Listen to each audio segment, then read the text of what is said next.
제가 시골에 있다가 이제 서울에 올라올 때 저희 어머니가 저한테 했던 그 말이 이렇게 기억이 납니다. 제 신앙은 어릴 때 이제 모태 신앙으로 있었지만 한 10년 정도 신앙에 이런 공백이 있었어요.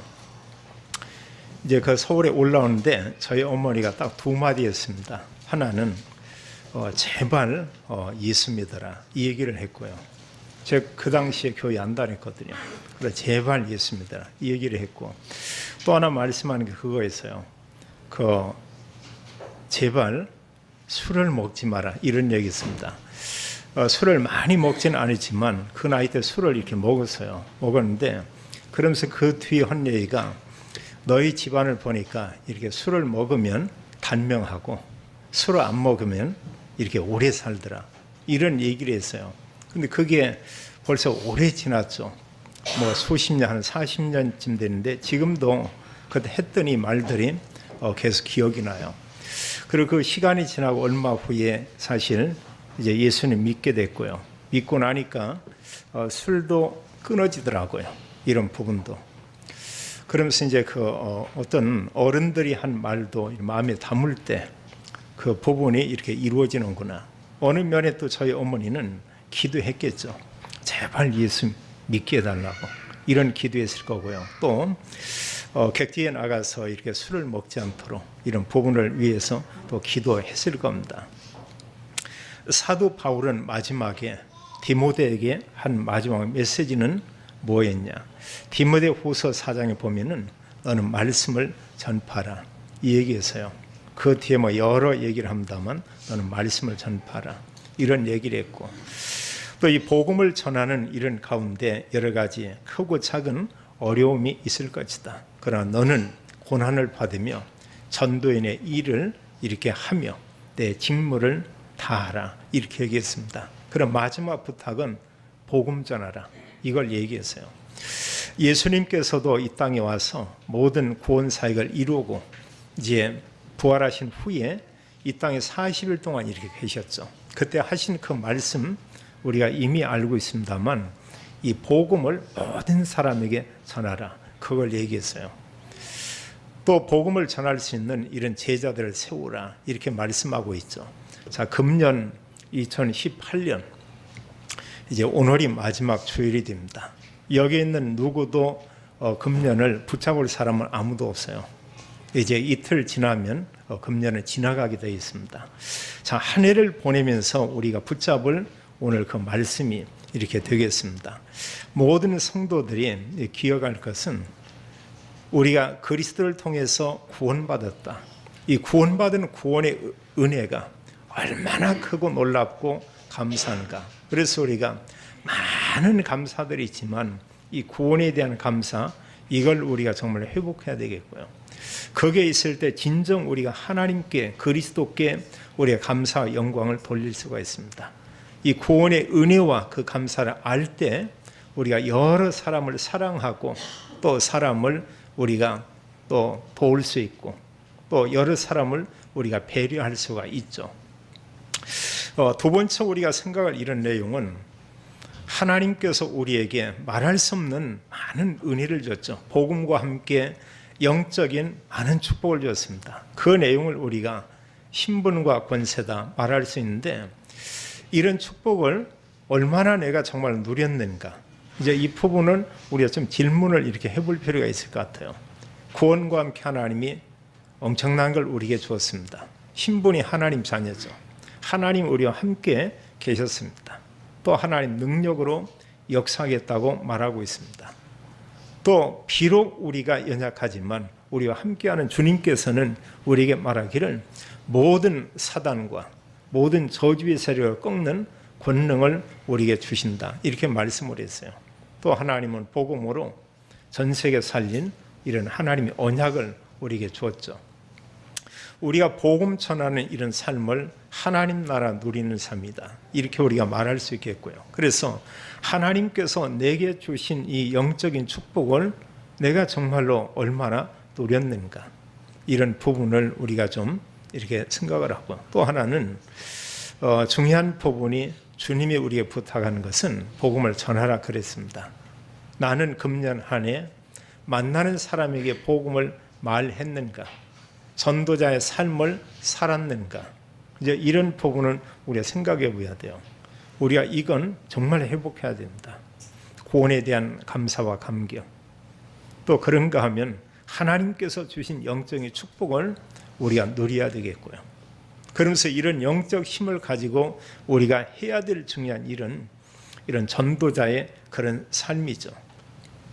성경의 모든 내용의 핵은 그리스도를 얘기하고 있고 성경 말씀하기를 오직 그리스도를 통한 구원을 우리에게 잘 말씀하고 있습니다. 구원받기 이전의 사람의 상태는 정말 비참한 거죠. 그 인간의 문제를 창세기 3장에서 잘 말하고 있습니다. 한 사람의 죄지만 그 죄로 인해서 모든 사람이 하나님을 떠났다 이렇게 말하고 있습니다. 근데 이게 작은 문제가 아니에요. 하나님 만나지 못한다. 결국 지옥에 가죠. 하나님 떠난 모든 사람이 평생을 살면서 사탄에게 종로로 더 살고 있고 영적 신분은 마귀 자녀의 신분을 가지고 이렇게 산다. 이렇게 살다가 그 사람이 마지막 가는 곳은 영원한 지옥이다. 이게 간다는 게 아니죠. 창세기 3장의 이런 문제는 인류에게 말할 수 없는 이런 비극, 고통, 모든 저주를 다 가져다 준 거죠. 그 모든 문제를 해결하기 위해서 성경은 하나님께서 그리스도를 보냈다 이렇게 말하고 있습니다. 성경 전체는 그리스도에 대해서 말씀하고 있지만 그 안에 있는 내용을 우리가 좀 정리한다고 하면 몇 가지로 볼 수 있어요. 성경은 범죄 이전의 그 원래 인간 모든 축복을 다 누리고 살았죠. 두 번째 우리가 볼 것은 바로 창세기 3장입니다. 아담 한 사람을 통해서 모든 문제가 다 왔다. 그리고 지금 하나님 떠나 있는 불신자 상태, 이것은 아주 비참한 거예요. 예배 드릴 때 한 가지 부탁드리는데 좀 이렇게 눈을 뜨고 있고요. 저를 좀 봐주면 이렇게 좋겠어요. 설교 시간에 눈 감고 있고요. 이러고 있으면 참 이렇게 힘듭니다. 말씀 전하고 올 때. 제가 하늘 보고 하는 것도 아니고 땅 보고 하는 게 아니에요. 성도들 보고 지금 설교하거든요. 정말 이렇게 좀 봐줘야 되고 합니다. 그렇지 않으면 설교할 수가 없어요. 이것도 설교인가 봐요, 보니까. 이것도 메시지고. 그래서 성경은 우리에게 인간의 근본 문제가 뭔가를 성경을 통해서만 이렇게 말하고 있어요. 이제 이걸 모르기 때문에 사실은 그리스도의 필요함도 사실은 모르고 있죠. 그래서 하나님께서 우리를 구원하기 위해서 그리스도 보내겠다 하고 그리스도가 오셨죠. 그 방법은 십자가에 단 한 번 죽으시고 부활로 모든 구원을 다 이루었습니다. 우리가 복음이 어려운 게 아니고 정말로 이렇게 단순하고 간단해요. 불신자 상태 그들에게 그리스도를 증거하고 선포하는 가운데 그를 믿는다. 그게 구원이죠. 그래서 정확한 복음을 전하고 또 우리는 복음을 정확히 사람들에게 이렇게 알려줘야 되겠고요. 그리고 그 사실이 믿어져서 그리스도를 영접하면 하나님 자녀가 되죠. 그런 내가 믿음으로 하나님 자녀가 됐다. 이루 말할 수 없어요. 그래서 이 땅에 사는 사람들 가운데 최고의 축복이 뭐냐? 구원의 축복이죠. 더 큰 거 없습니다. 재벌도 아니고요. 뭐 박사가 되고 성공한 것도 아니고요. 내가 그리스도 믿음으로 하나님 자녀가 되고 천국 백성이 되고 또 복음 전할 이런 하나님께서 우리를 전도자로 세워주셨다. 이보다 더 큰 건 없습니다. 이게 최고의 이런 축복이죠.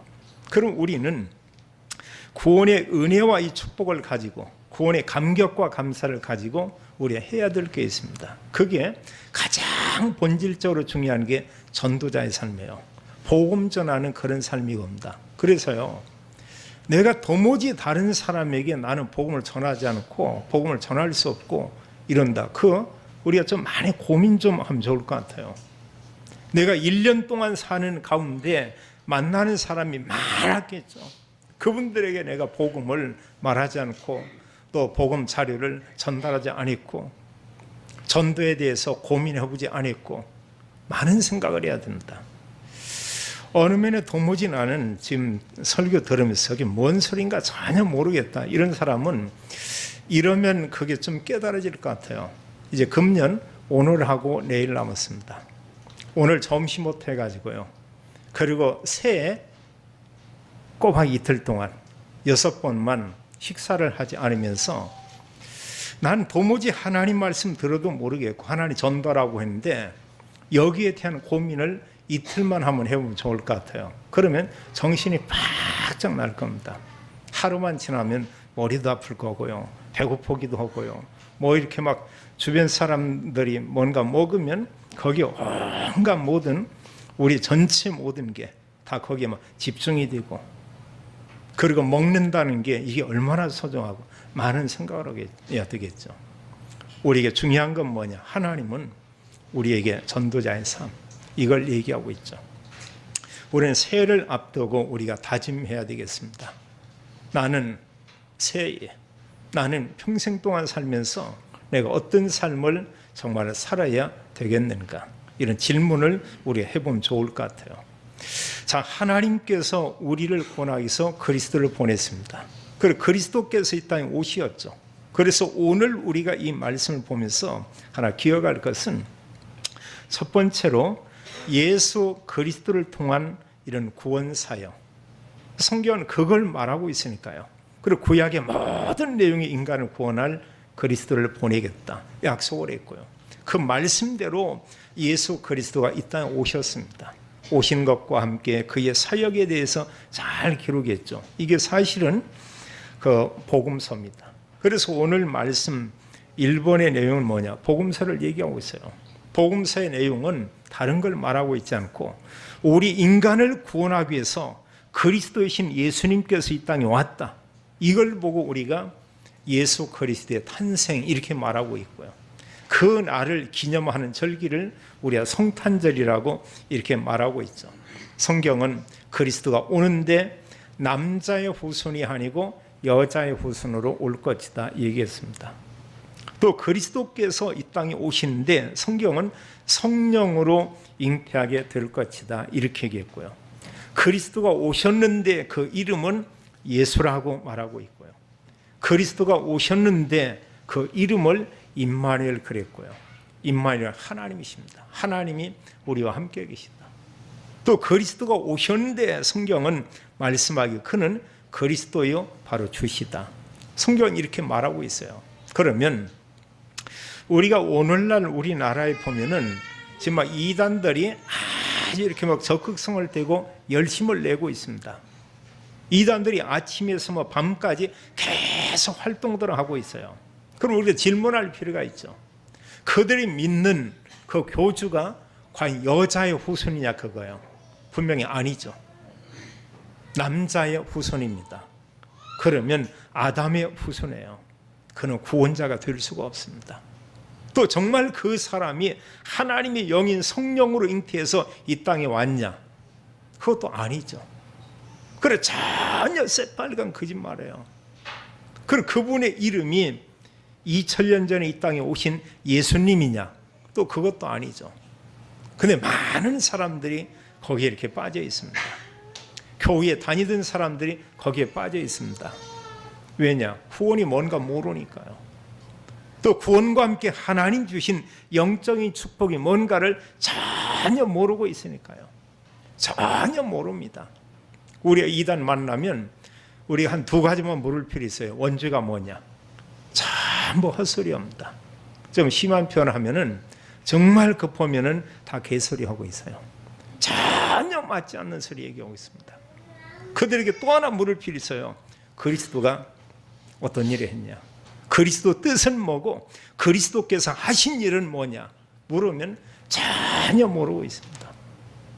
기름 부음을 받은 자, 그리스도는 하나님 만나는 유일한 길인 선지자예요. 그리스도는 우리의 모든 죄를 완전히 해결한 참 제사장이에요. 그리스도는 마귀의 머리를 상하게 하고 사단의 권세를 완전히 꺾어버린 참 왕이시다. 그분이 그리스도 아니에요. 그분께서 오셔서 성경의 말씀대로 단 한 번 죽으시고 부활하심으로 모든 구원을 이루었습니다. 자, 이단 교주 중에 이미 세상 떠난 교주들이 여러 명 있어요. 우리가 알지만 지금도 활동하지만 안상홍이 죽었죠. 부활했습니까? 문선명이 죽었습니다. 부활했습니까? 박태선이 죽었습니다. 부활했습니까? 조희성이 죽었습니다. 부활했습니까? 전부 거짓말이에요. 성경은 오직 그리스도이신 예수님, 그분을 통해서만 구원을 우리에게 말하고 있죠. 그 그리스도가 이 땅에 왔어요. 오셔서 예수 그리스도께서 이제 3년여 동안 이런 복음 사역했던 내용을 기록한 게 이게 사복음서죠. 그래서 사복음서의 그 핵에는 우리가 크게 두 가지를 볼 수 있습니다. 하나는 뭐냐? 많은 사람들에게 말씀을 가르쳤어요. 그리고 예수님이 나중에 확인을 합니다. 그 확인이 뭐냐? 너희는 나를 누구라 하느냐? 모든 성경은 예수에 대해서 얘기하고 있고요. 그러면서 그들에게 묻기를 너희는 나를 누구라 하느냐? 이런 질문이에요. 사람들이 다 엉뚱한 대답을 했습니다. 예수님 말하기를 자기가 그리스도인 것을 그들에게 알렸어요. 소수의 몇몇 믿음의 사람들이 주는 그리스도시요 살아계신 하나님의 아들이십니다. 이랬습니다. 예수님이 그리스도입니다. 이 얘기고요. 예수님이 하나님의 아들입니다. 이 얘기는 하나님이신 그분께서 인간의 몸을 입고서 이 땅에 오신 분을 지금 하나님의 아들 이렇게 표현하고 있죠. 유대인들은 금방 알아요. 하나님의 아들, 저분이 하나님이구나. 그런 질문을 하잖아요. 네가 하나님이라는 얘기냐? 참남하다 이런 얘기를 하고 있습니다. 그게 답이에요. 보면은요. 자, 그리스도께서 오셔서 또 하나 한 중요한 일이 그게 바로 이제 제자였습니다. 수많은 사람들을 만나고 병을 고치고 막 기적을 행하고 능력을 행하고 뭐 이런 일을 했죠. 구름대처럼 사람들이 몰려들고 있습니다. 물론 그 모든 사람의 관심이 있지만 예수님의 진짜 관심은 제자에 있었어요. 성경을 보면 알지만 12 제자, 70인의 제자. 그럼 마지막 하나님의 언약의 말씀을 그 예수님의 마지막 부활 메시지 말씀을 붙잡은 사람들은 12 제자와 70인의 사람과 믿음의 여인들이었죠. 그게 바로 제자입니다. 그렇다면 여기서도 우리가 한 가지 우리 자신에게 좀 생각할 게 있어요. 나는 다른 사람에게 복을 말하고 있는가? 그게 제자입니다. 나는 다른 사람에게 예수님이 그리스도라는 사실을 정말로 증거하고 있는가? 그게 제자예요. 주님은 우리에게 이걸 부탁하고 있습니다. 그럼 왜 주님께서 이 제자들을 귀히 여겼냐? 그들을 통해서의 복음이 모든 민족 모든 사람이 증거될 걸 너무나 잘 알고 있었죠. 그럼 마지막에 복음서의 끝에는 예수 그리스도의 십자가의 죽으심과 부활로 복음서 말씀이 이렇게 맞춰지는 걸 보게 됩니다. 그게 모든 구원을 다 이루시는 거예요. 단 한 번 십자가의 죽으시고 부활로 모든 구원을 다 이루었죠. 요한복음 19장 30절은 다 이루었다 말씀합니다. 그 말씀 하시고 영원히 돌아가시니라. 완전한 구원을 이루시는 거예요. 우리가 하나님 떠나서 인생의 모든 문제가 다 왔지만 하나님 만나면 모든 문제가 다 해결되죠. 영적으로 법적으로는 다 끝난 겁니다. 이 땅에는 우리가 이 연약한 몸을 가지고 사는 것 때문에 우리가 보면 이런저런 문제도 있고요. 죄도 범할 수 있고 화도 내고요. 넘어지기도 하고 자빠지기도 하고 아프기도 이런 거지. 그건 보면은 그냥 있는 어떤 현상일 뿐이에요. 진짜 문제도 아닙니다. 진짜 고민할 것도 아니고죠. 자, 믿음으로 영혼 구원받았습니다. 또 분명한 것은 결국은 우리는 그 날에 주님이 오시는 그날이 우리의 몸은 신령한 몸으로 변화되든 부활하든 이런 일이 일어난다고 말하고 있어요. 우리가 사는 것도 이 세상이 아닌 하나님 나라에 가서 영원히 산다고 이렇게 말씀하고 있죠. 놀라운 일입니다.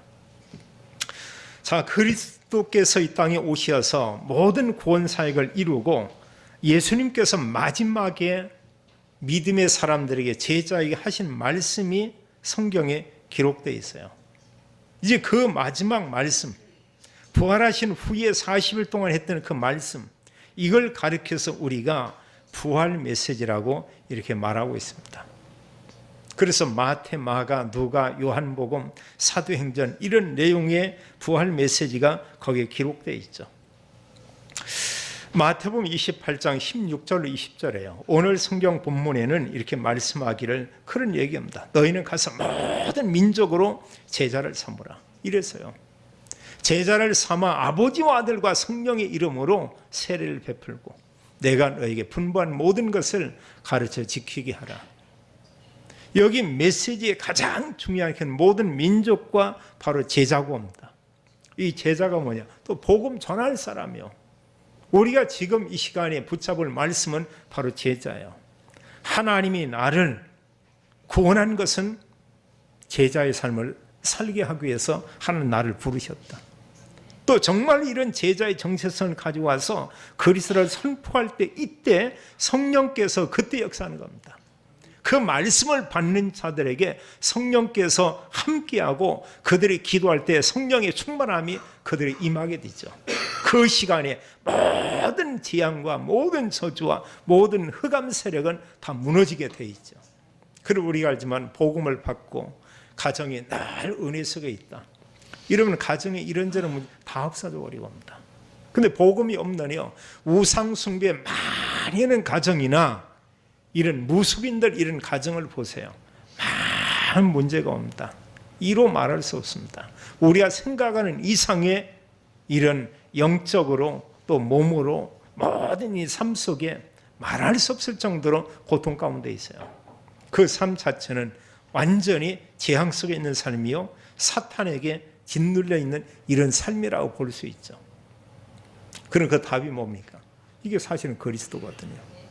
또 마가복음에서도 마지막에 말씀하기를 그렇게 얘기했죠. 너희는 온 천하에 다니며 만민에게 복음을 전파하라. 그래서 많은 선교사분들이 나가는 겁니다. 또 선교사들을 위해서 또 교회들은 후원하는 겁니다. 왜냐하면 하나님 그 말씀 거기에 함께 여기 우리가 동참하는 거죠. 우리가 때로 보면 선교하면은 우리 생각대로 한다면 사람 생각대로 한다고 하면 모든 게 낭비예요. 꼭 모든 부분이 꼭 이렇게 우리가 다 손해보는 것 같고요. 근데 우리가 생각해 보세요. 영적인 의미에서 본다면 이건 굉장한 일입니다. 그런 전도와 선교 이걸 통해서 많은 사람 복음을 받고요. 그 중에 또 제자들이 세워지고 이 사람들과 또 복음을 전하고요. 자, 내가 설령 전도도 않고 선교도 않고 재벌이 되고 많은 걸 가지고 있다. 마지막 그날에 가게 됩니다. 가는 날은 뭐냐? 아무것도 내게 없어요. 이 땅에 거 가져갈 거 없죠. 주를 위해 사는 게 아무것도 없어가 천국에 갔더니 누구 말대로 하면 개털 모자도 구멍 난 거. 천국은 그런 모자는 없겠죠. 근데 표현을 얘기를 어느 막 훌륭한 목사니까 개털 모자밖에 없더라. 이런 표현도 녹아오고 있는데 그건 좀 심한지 어쩐지 몰라도 우리에게 좀 이제 교훈을 얻기 위해서 이런 얘기는 하겠죠. 자, 복음을 위해서 한 일이 전혀 없다 이럴 때 이게 너네 집이다. 가봤는데 안에 들어가 보니까 아무것도 없어. 근데 어느 집에 가보니까 별의별 게 다 있어요. 막 이렇게 넓은 집에 천국에서 받을 상급이 분명히 있음을 성경은 우리에게 말씀하고 있습니다. 우리가 복음을 위해 살았다. 우리가 전도를 위해 살았다. 우리가 선교를 하며 거기에 우리가 동참했다. 이게 작은 게 아닙니다. 이게 놀라운 일이에요. 또 하나님 은혜 베푸사 금년 3월부터 이런 우리가 캠프하면서 다민족 이러고 있죠. 참 감사한 게요. 그때부터 그 흐름이 지금까지 끊기지 않고 계속 진행되어 온다는 거고 옵니다. 그런 소리가 외국인들 보면은 전학원에 보는 게 다르죠. 지금 저 같은 거 보면은 전에 외국인, 나하고는 전혀 상관이 없고 말이 통하지 않은 사람. 근데 지금 그렇지 않잖아요. 가보면 둘 중에 하나는 대화가 됩니다. 우리 말이 돼요. 된다면 얼마나 좋아요. 그걸 그 사람들에게 정말로 필요한 건 그들 역시 그리스도 복음이다. 어느 면에 또 보면 우리보다 더더욱 사람들과 여러 사람의 사랑이 필요한 이런 사람이기도 하죠. 우리가 다가가면 얼마든지 보면은 이런 많은 이런 문들을 우리가 볼 수 있죠. 주님은 우리에게 복음을 전하는데 온 천하에 다니며 만민에게, 모든 사람에게 이 복음을 전하라, 이런 얘기했어요. 누가복음 24장에도 말씀하고 있습니다. 성령이 임하기까지 예루살렘 떠나지 말고 이 성에 유하라. 그리고 성령 임하게 되면 너희들이 이 성에서부터 이제는 이 복음을 증거하게 될 것이다. 너희들이 그리스도의 증인의 삶을 살게 될 것이다. 이런 얘기를 했어요. 그 말하고 주님은 승천에 올라가셨습니다.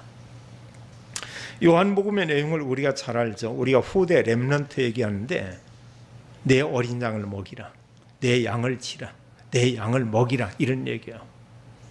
여기 이제 중요한 의미가 두 가지 볼 수 있지만, 하나는 우리 후대들에게 정확한 복음을 전하도록 해라, 이 말씀이 있고요. 우리 자녀와 후대들에게 예수님만이 구원자요 그리스도인 것을 바로 알리고 우리 자녀들이 복음 전할 제자들이 되도록 그만큼 그들을 도와라, 이런 부분이 있고요. 또 내 양을 먹이라 할 때는 모든 교회와 모든 성도들이 올바른 복음을 알고 복음을 전할 수 있는 이런 사람이 되도록 교회에서는 그런 사역을 해야 된다, 이걸 말하고 있습니다. 하나님이 원하는 것은 구원받는 것 당연한 거예요. 하나님이 저희 교회 모든 성도에게 원하는 것은 모든 성도가 전체 다가 전도자의 삶, 전도 제자의 삶을 살기를 하나님 원하고 있죠. 왜냐? 우리가 복음 전하지 않으면 그분 복음 들을 수가 없습니다. 우리가 복음을 전하지 않으면 그 사람들이 이 세상 떠날 때에 천국 가지 않고 지옥에 간다고 얘기하고 있어요. 그래서 하나님은 우리에게 복음 전하라 말씀하고 있고, 그래서 그리스도께서 오셔서도 마지막에 제자들에게 간절히 부탁하는 게 복음 전하라, 후대들에게 올바른 복음 알게 해라. 또 사도행전 1장에서도 성령을 너에게 부어줄 것이다.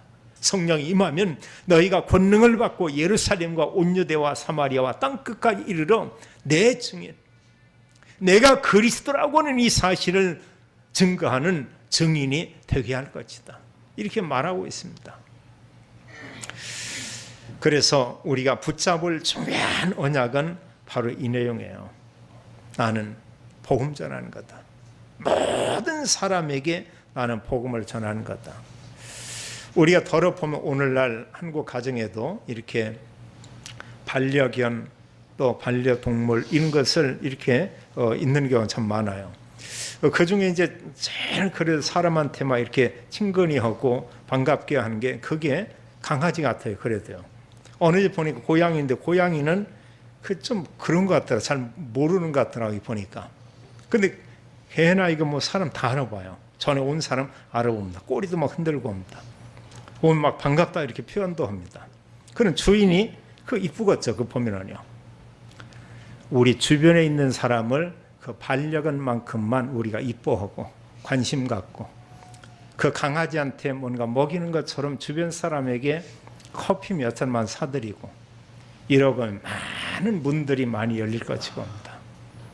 우리가 알지만 내가 그 이뻐하고 또 이렇게 사랑해주는 반려견 천국 못 가요.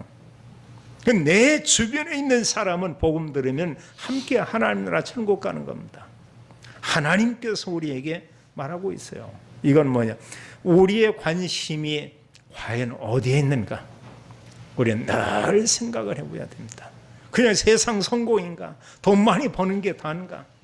내가 어떤 뭐 사업을 확장하는 거 이것뿐이건가? 결국 갈 때는 빈손이라니까. 결국 갈 때는요.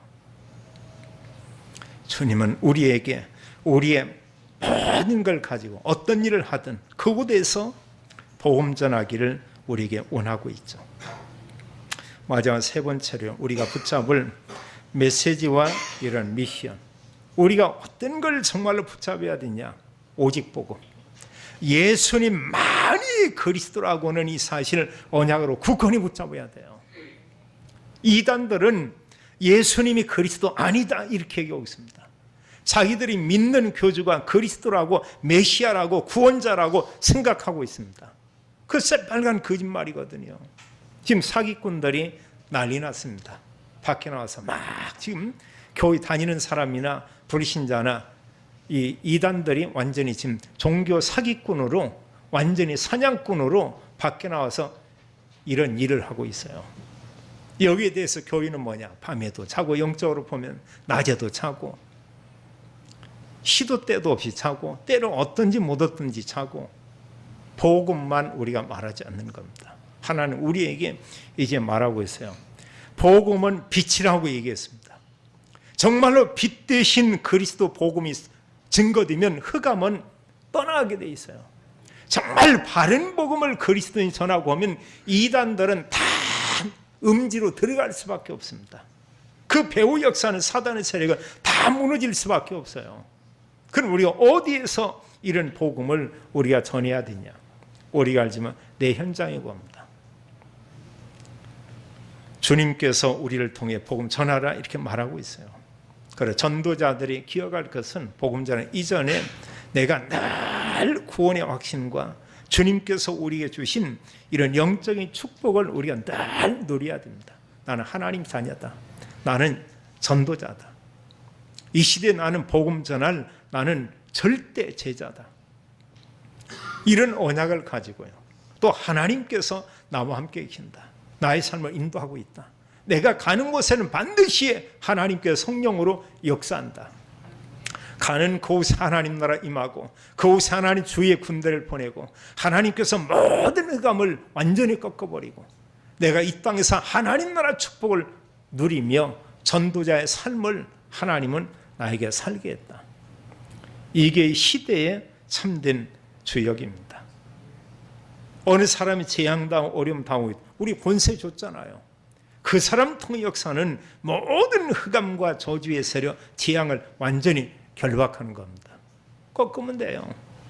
하나님은 전도자를 통해 역사한다고 있죠. 우리가 알지만 하나님께서 말씀을 주고 모든 말씀을 다 이루신 것을 우리가 보게 됩니다. 그래서 오늘 예배 드리는 모든 성도들이 기억할 게 있습니다. 마지막 두 가지 얘기 드리는데요. 우리는 자 그리스도를 증거하는 전도자다. 이걸 꼭 기억하고요. 나는 정말 복음 전하는 전도자다. 그 사람이 절대 제자고요. 그 사람이 현장이 절대 현장이고요. 이런 가운데 하나님께서 세우시는 시스템이 있는데 그게 절대 시스템이고 합니다. 이건 무너지지 않아요. 그건 뭐냐? 하나님이 세우신 제자요. 하나님이 우리에게 주신 현장이요. 하나님께서 복음 운동을 위한 전도의 장을 하나님이 허락할 것이다. 이걸 우리가 마음에 담고요. 내가 전도 제자다. 이것과 함께. 그 다음에 두 번째 우리가 붙잡을 것은 바로 교회 안과 밖의 전도 시스템입니다. 교회 안에서든 밖에서든 어디에서든 이런 말씀 운동하는 이런 장을 우리가 만드는 겁니다. 초대교회 성도들이 그 일을 잘 했어요. 한 해를 보내면서 2019년을 우리가 보면서 내가 이런 현장에 말씀 운동하는 전도의 장을 한 3개 정도는 내가 만든다. 이런 걸 마음에 담고 정말 한번 해보시기 바랍니다. 영 없다. 하나는 가정에서 시작하고요. 또 하나는 제일 친한 사람 찾아가서든 불러서 시작하고요. 그것도 없다. 그럼 교회 안에 누구 하나 이렇게 커피 사주고 꼬셔내가지고 그분으로 한번 그런 팀을 한번 만들어 보고요. 하다 보면 뭔 일이 일어나죠. 아, 초대교회의 사역이 바로 이런 거였구나. 하나님께서 구원받은 우리에게 원하는 게 있습니다. 우리에게 원하는 것은 다른 게 아니고 참된 구원의 축복을 누리고요. 영적인 축복을 누리고 전도자의 삶을 살기를 우리에게 원하고 있습니다. 바울은 말하기를 때로 어떤지 못 어떤지 말씀을 전파하라. 전도의 일을 해라. 주님은 우리에게 너희는 모든 민족 제자 삼고 만민에게 복음을 전하고 그런가 하면 이 참된 복음을 후대에게 전하고 땅끝까지 이르러서 예수는 그리스도 이 복음을 전하는 증인이 되어야 한다. 우리는 마음속으로 우리는 입으로도 나는 전도 제자다. 나는 절대 제자다. 나는 모든 현장 살릴 이런 증인이다. 이런 마음을 다짐하고 우리가 외치면서 한 시대 우리는 전도운동의 이런 주역의 삶, 전도 제자의 삶을 다 살게 되기를 예수님의 이름으로 축원합니다. 하나님 감사와 영광 올립니다. 하나님께서 우리에게 예수님만이 그리스도인 참된 복음을 알게 하심을 인하여 감사합니다. 이제 우리가 하나님 언약의 말씀 붙잡고 모든 민족 만민 땅끝까지 후대에게 복음 전할 이런 전도자의 삶을 살게 하고, 하나님 내가 있는 곳 내가 가는 곳 모든 만남을 통해서 복음 전하는 절대 제자의 축복을 누리게 하옵소서. 주 예수 그리스도 이름으로 기도하옵나이다. 아멘.